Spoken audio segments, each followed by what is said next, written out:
Friends, मैं आनंद sir आपका science study channel पर स्वागत करता हूं। इससे पहले मैं 2 वीडियो अपलोड किया था, एक इंग्लिश पर आंट जेनिफर टाइगर और दूसरा माय मदर एट 66। तो ये माय मदर एट 66 और आंट जेनिफर टाइगर के कमेंट बॉक्स में मैं देख रहा था कि हमारे छात्र, हमारी छात्राएं, हमारे स्टूडेंट इकोनॉमिक्स के लिए वो कह रहे थे। तो ऑन योर डिमांड, आपके मांग पर मैं इकोनॉमिक्स लेकर आया हूं। तो आज हम लोग इकोनॉमिक्स इंटर का पढ़ेंगे, जो कि झारखंड बोर्ड, बिहार और सीबीएसई तीनों के लिए बड़ा ही मायने रखता है। तो इकोनॉमिक्स 2 पेपर में चलता है, एक व्यष्टि अर्थशास्त्र और दूसरा समष्टि अर्थशास्त्र।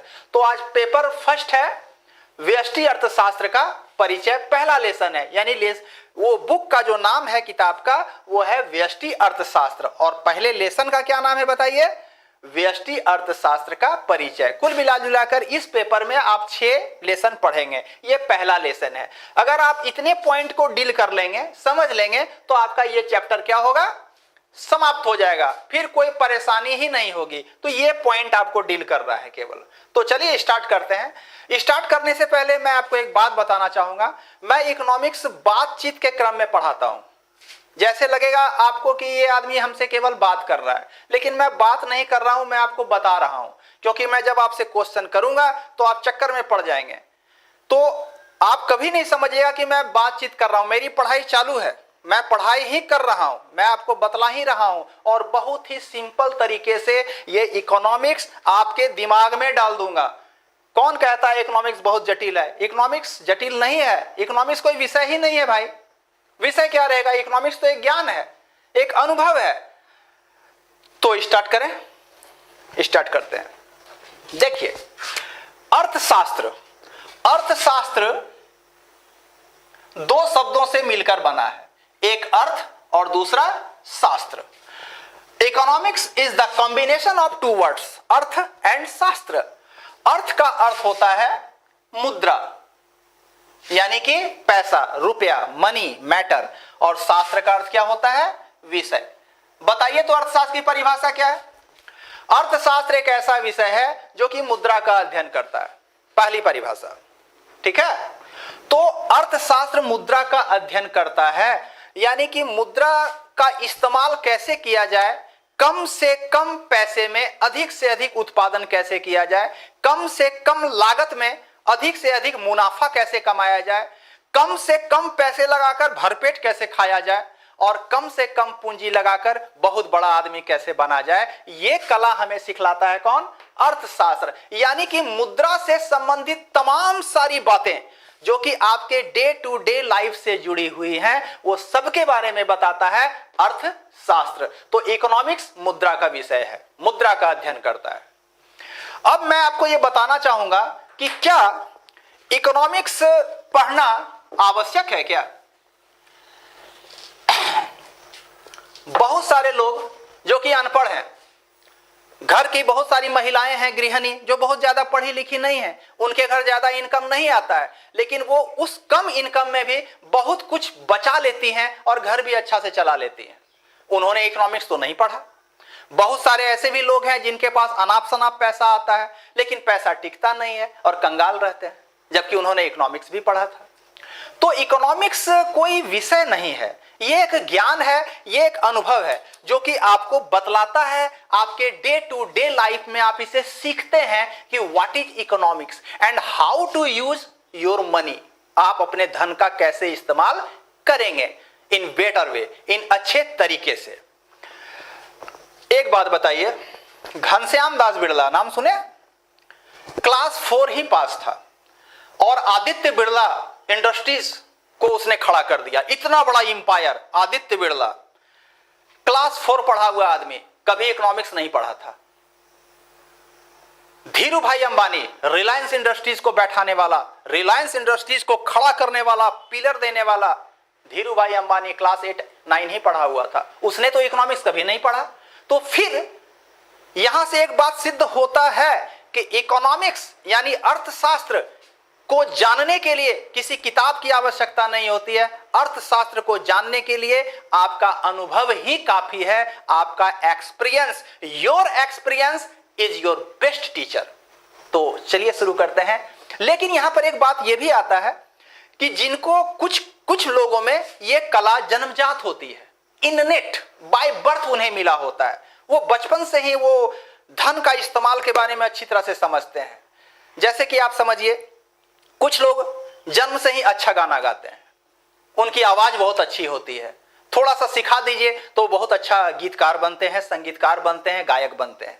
लेकिन कुछ लोग ऐसे भी हैं जिनकी आवाज अच्छी नहीं है और वो गायक बनना चाहते हैं, तो उनके लिए संगीत की रचना हुई, सरगम की स्थापना हुई, सरगम के बारे में जानने की कोशिश की गई। ठीक वैसे ही जिनको धन के बारे में ये अनुभव ठीक से नहीं पता होता है, उन्हें सिखाया जाता है और उस सिखाने के क्रम में इकोनॉमिक्स का जन्म होता है। And that's the reason why यहीं से इकोनॉमिक्स आया। ठीक है, तो आप समझ गए इकोनॉमिक्स कैसे आया। अगर आप इकोनॉमिक्स नहीं भी पढ़िएगा तो भी आप बहुत धनवान बन सकते हैं, और इकोनॉमिक्स पढ़कर भी आप धनवान नहीं बन सकते अगर आपके अंदर एक्सपीरियंस नहीं है तो। लेकिन फिर भी चूंकि एक विषय के रूप में आपके सामने आया है, और यह विषय के रूप में कैसे आया, यह क्यों विषय के रूप में डिमांड किया गया और इसे नोबेल पुरस्कार में भी शामिल किया गया, यानी कि काफी प्रतिष्ठित विषय है इकोनॉमिक्स, जिसे नोबेल पुरस्कार में लिया गया हो, यानी समझ सकते हैं कि इकोनॉमिक्स एक बहुत बड़ा विषय है। तो यह विषय कैसे बनकर आया, उस विषय में चर्चा करेंगे। मेरी पढ़ाई जारी है, याद रखिएगा, मेरी पढ़ाई जारी है। तो अर्थशास्त्र की आवश्यकता, पहला पॉइंट, अर्थशास्त्र की आवश्यकता। औद्योगिक क्रांति कहां हुई थी पता है आपको? इंग्लैंड में। इंग्लैंड में जब औद्योगिक क्रांति हुई तो बड़े बड़े उद्योग बैठने लगे, बड़े बड़े उद्योग बनने लगे, लाखों करोड़ों अरबों की संपत्ति पूंजी के रूप में इन्वेस्ट किया गया। लोग बड़े बड़े मशीन खरीदने लगे, बड़े बड़े प्लांट बनाने लगे, बड़ा उत्पादन होने लगा। तो उन्हें डर लगने लगा कि भाई इतना ज्यादा पैसा लग रहा है, कहीं डूब गए तो, कहीं उत्पादन नहीं हुआ तो, कहीं मार्केटिंग नहीं हुआ तो, कहीं सामान नहीं बिका तो फिर क्या होगा। तो कोई ऐसा होता जो जरा बतलाता इसके बारे में कि धन का इस्तेमाल कैसे किया जाए, कोई बताता कि कीमत कैसे रखी जाए, कोई बताता कि विज्ञापन कैसे किया जाए, कोई बताता कि कम पैसा लगाकर ज्यादा से ज्यादा उत्पादन कैसे किया जाए। ये कोई होता काश।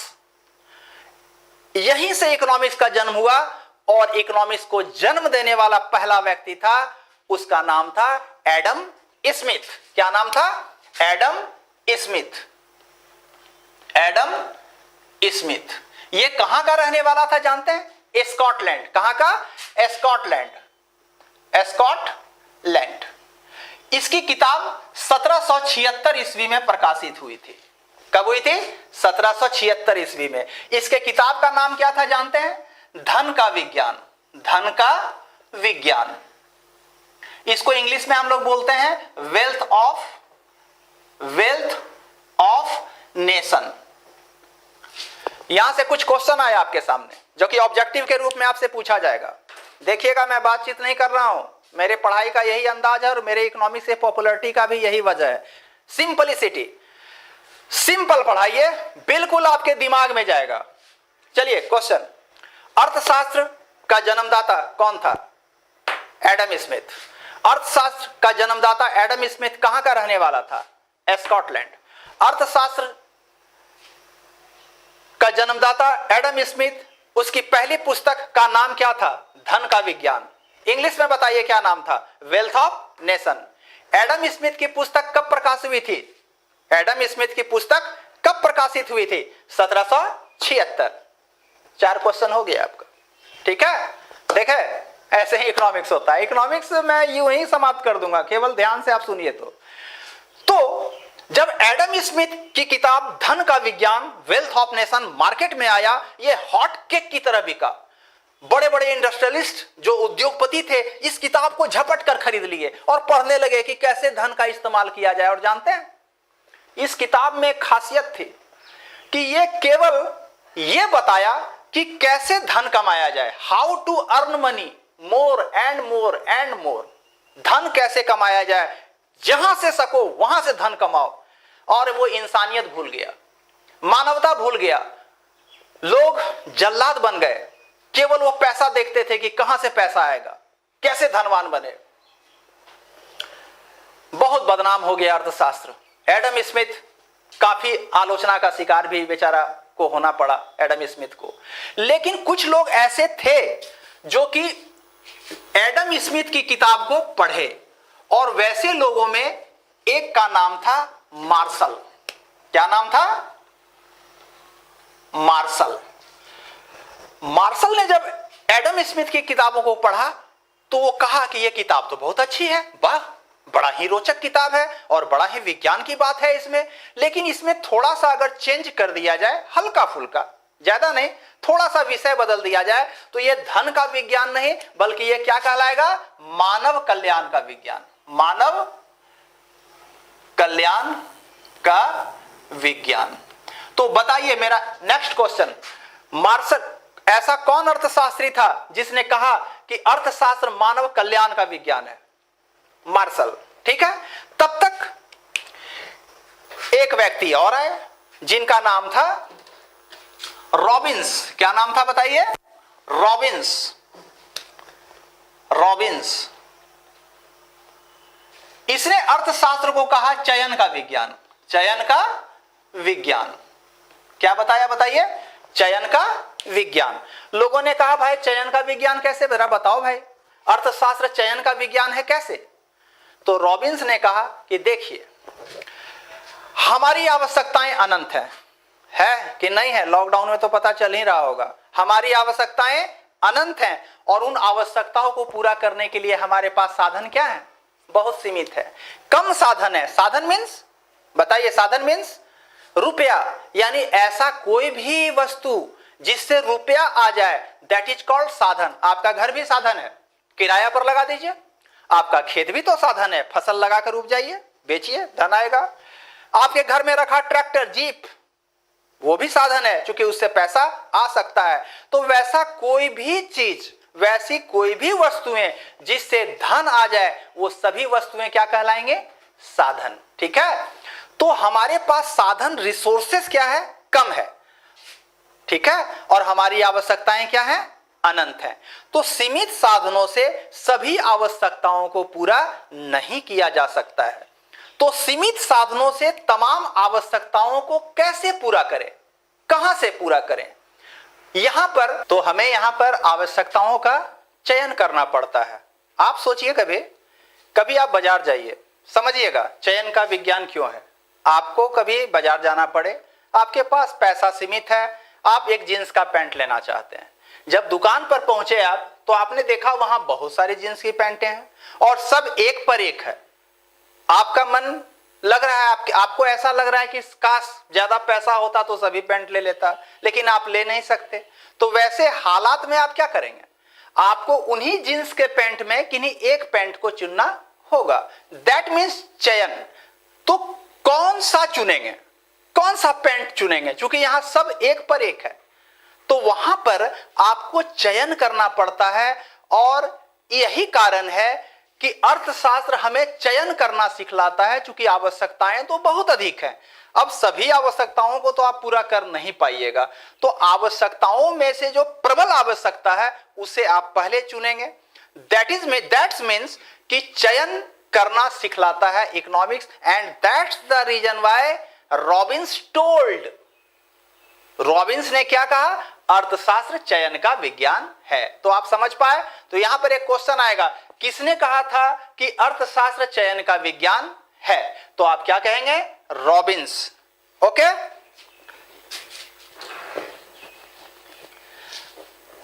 यहां पे कुछ और बातें आती हैं। आप देखिएगा, व्यष्टि और समष्टि, एक शब्द है व्यष्टि और एक शब्द है समष्टि। इसे हम कहते हैं माइक्रो और इसे कहते हैं मैक्रो। क्या कहते हैं? माइक्रो और मैक्रो। माइक्रो और मैक्रो ये अंग्रेजी शब्द नहीं है, ये कौन सा शब्द है? ग्रीक शब्द है। कौन सा? ग्रीक। तो यहां पर एक क्वेश्चन आपसे पूछा जाएगा कि माइक्रो एवं मैक्रो किस भाषा से लिया गया है? तो in those condition you will have to say, क्या कहेंगे आप बताइए? ग्रीक भाषा से लिया गया है माइक्रो एंड मैक्रो। तो यहां तक समझ पाए। एक क्वेश्चन इस पर और आ सकता है, जैसे कि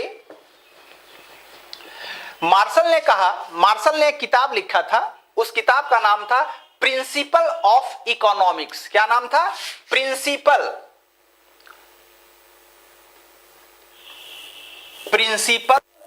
ऑफ इकोनॉमिक्स।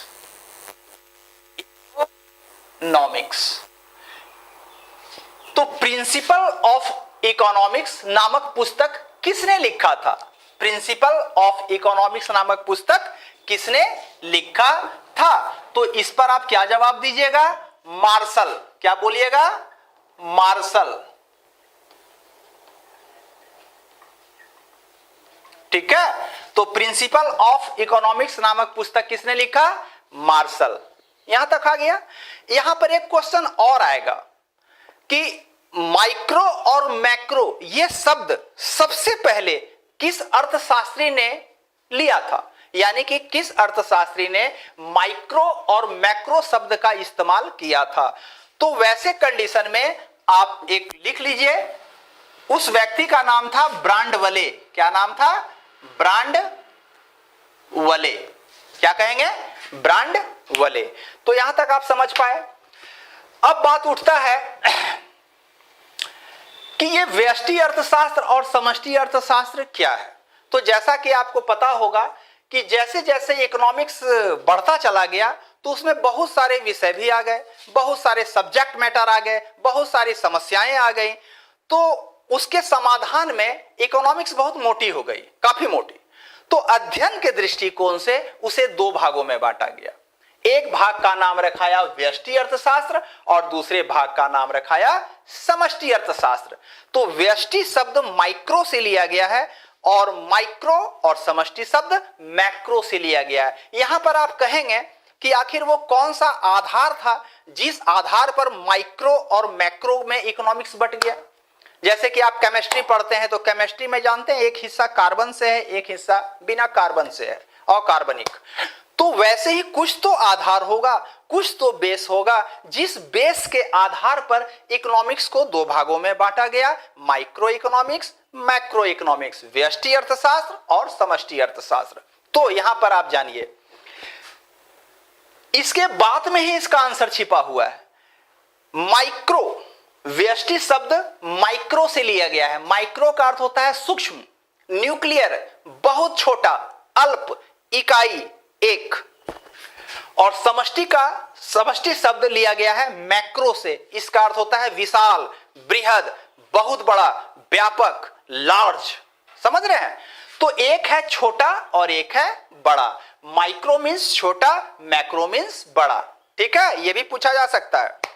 अब सवाल यह उठता है, आप समझिए, जब आप किसी एक व्यक्ति के आर्थिक समस्या का अध्ययन करते हैं, किसी एक व्यक्ति के, किसी एक परिवार के आर्थिक समस्या का अध्ययन करते हैं, किसी एक फर्म के आर्थिक समस्या का अध्ययन करते हैं, या फिर किसी एक उद्योग के आर्थिक समस्या का अध्ययन करते हैं, एक अध्ययन करते हैं, तो वैसे कंडीशन में आप व्यष्टि अर्थशास्त्र का अध्ययन करते हैं। यानी व्यष्टि अर्थशास्त्र इकाई के आधार पर, एक के आधार पर, सूक्ष्म आधार पर, छोटे स्तरों पर हमारी आर्थिक समस्याओं का, आर्थिक क्रियाकलापों का अध्ययन करता है। जैसे एक व्यक्ति के आर्थिक समस्या का अध्ययन, एक परिवार के आर्थिक समस्या का अध्ययन, एक उद्योग के आर्थिक समस्या का अध्ययन, एक फर्म के आर्थिक समस्याओं का अध्ययन। दैट मीन्स इकाई, न्यूक्लियर, एक छोटे स्तर पर जब हमारे आर्थिक क्रियाकलापों अथवा आर्थिक समस्याओं का अध्ययन किया जाता है, तो वैसे विषय वस्तु को हम लेते हैं किसमें? व्यष्टि अर्थशास्त्र में। तो अगर आपसे पूछे कोई कि व्यष्टि अर्थशास्त्र की परिभाषा दो, बताओ, define the term micro economics, तो my dear students, in those condition you will have to say some statement like that. व्यष्टि अर्थशास्त्र माइक्रो शब्द से लिया गया है, जिसका अर्थ सूक्ष्म, न्यूक्लियर, इकाई या एक होता है। शब्द के दृष्टिकोण से हम कह सकते हैं कि व्यष्टि अर्थशास्त्र इकाई के आधार पर, छोटे स्तरों पर आर्थिक समस्याओं अथवा आर्थिक क्रियाकलापों का अध्ययन करता है। जैसे एक व्यक्ति, एक परिवार, एक फर्म, एक उद्योग के आर्थिक समस्याओं का अध्ययन अथवा आर्थिक क्रियाकलापों का अध्ययन को हम जैसे विषयों को हम व्यष्टि अर्थशास्त्र में अध्ययन करते हैं। यहां तक क्लियर हुआ? तो अगर आपसे कोई पूछ बैठे कि व्यष्टि अर्थशास्त्र क्या है तो आप कह पाएंगे एकदम। समष्टि अर्थशास्त्र, इसका उल्टा सेकंड पेपर समष्टि अर्थशास्त्र, तो जान लेते हैं क्योंकि ये पहलू को जानना बहुत जरूरी है। समष्टि अर्थशास्त्र से आप क्या समझते हैं? सुनिए, समष्टि शब्द मैक्रो से लिया गया है। मैक्रो का अर्थ विशाल, बड़ा, व्यापक, बहुत बड़ा, बृहद होता है, लार्ज स्केल होता है। तो जब आप बहुत बड़े स्तर पर, बहुत बड़े स्तरों पर जब आप किसी आर्थिक क्रियाकलापों अथवा आर्थिक समस्याओं का अध्ययन करते हैं तो वैसे विषय को हम किस में सम्मिलित करते हैं?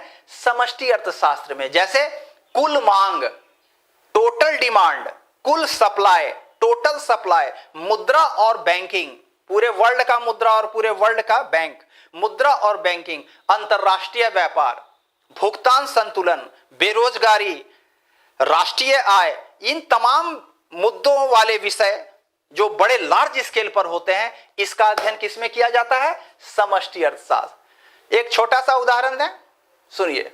एक बहुत बड़ी बिल्डिंग को आप देखिए, अगर आप पूरे बिल्डिंग का अध्ययन करते हैं दैट मीन्स आप समष्टि अर्थशास्त्र का अध्ययन करते हैं। और अगर आप उस बिल्डिंग के एक ईंट का अध्ययन करते हैं, एक ईंट का अध्ययन करते हैं, दैट मीन्स आप व्यष्टि अर्थशास्त्र का अध्ययन करते हैं। यानी व्यष्टि अर्थशास्त्र छोटे से बड़े की ओर जाता है और समष्टि अर्थशास्त्र बड़े से छोटे की ओर आता है। तो छोटे स्तर पर अध्ययन कराना व्यष्टि अर्थशास्त्र, बड़े स्तर पर आर्थिक क्रियाकलापों का अध्ययन करना समष्टि अर्थशास्त्र कहलाता है। तो अगर आपसे कोई पूछ बैठे कि समष्टि अर्थशास्त्र की परिभाषा, तो define the term macro economics, तो आप क्या कहेंगे?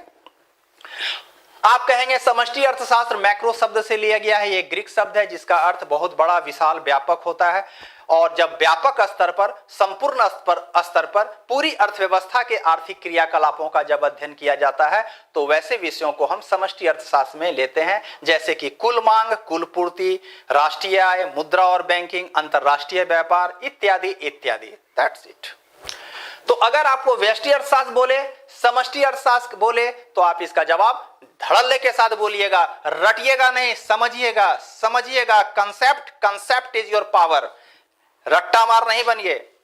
तो आपने देखा कि अर्थशास्त्र की आवश्यकता क्यों पड़ी?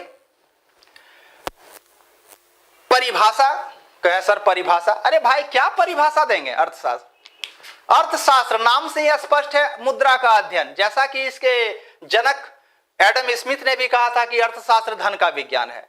मार्शल के अनुसार अर्थशास्त्र मानव कल्याण का विज्ञान है। रॉबिन्स के अनुसार अर्थशास्त्र चयन का विज्ञान है। So many different kinds of definition you can say. तो बस काफी है इतना। और अगर आपको भी कुछ इच्छा हो तो दो चार बात बोल ही दीजिए। जैसे अगर हमसे पूछिए कि आनंद सर थोड़ा आप भी बोलिए तो इकोनॉमिक्स क्या है, तो मैं बताता हूं।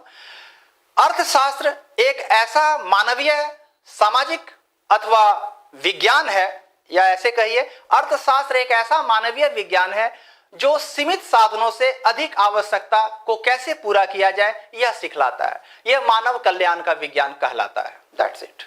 और भी आप कुछ कह सकते हैं। तो ये बात खत्म हुई। व्यष्टि अर्थशास्त्र और समष्टि अर्थशास्त्र आप समझ पाए। अब यहां पर एक बेसिक है कि व्यष्टि अर्थशास्त्र और समष्टि अर्थशास्त्र में क्या अंतर है। बहुत इंपॉर्टेंट क्वेश्चन है, मोस्ट इंपॉर्टेंट क्वेश्चन। तो मैं अगले क्लास में इसे बताऊंगा आपको। देखिए, बताना चाहूं तो मैं पूरे को अभी ही समाप्त कर दूं, लेकिन क्या होता है कि स्टूडेंट की मेंटालिटी को मैं चेक किया हूं, वो बहुत लंबे वीडियो को देखना नहीं चाहते हैं और उनके लिए ये हानिकर होता है। तो वैसे हालत में मैं इसे अगले वीडियो में बना दूंगा, आप इसका मंथन कीजिए। ऐसा सोच सकते हैं कि ये आपका इंट्रोडक्शन क्लास था। This is your introduction class of economics. तो फिर अगले क्लास में हम इसके बारे में बताएंगे। और हाँ, कमेंट कीजिए भाई। कमेंट करने से क्या होता है ना कि मुझे पता चलता है कि मैं कैसा पढ़ा रहा हूं। इनफैक्ट मुझे लगता है मैं बहुत अच्छा पढ़ाता हूं, आई एम द बेस्ट। लेकिन ऐसी कोई बात नहीं है। मुझ में भी जो गलतियां होंगी वो आपके कमेंट बॉक्स से मुझे पता चलता है। तो आप कमेंट कीजिएगा तो मुझे पता चलता है कि कमेंट में क्या है, क्या हमें करना है। तो फिर हम इसके बारे में आगे आपके पास आके लेकर आएंगे। अच्छा लगे तो लाइक कीजिएगा। और क्या कहें, कोविड-19 में घर में सुरक्षित रहिए, पढ़िए और आगे बढ़िए। सोचिए, रटिए नहीं, सोचिए। इकोनॉमिक्स मैं आपके दिमाग में डालूंगा। ठीक है, तो फिर मिलेंगे। टिल देन गुड बाय, जय हिंद।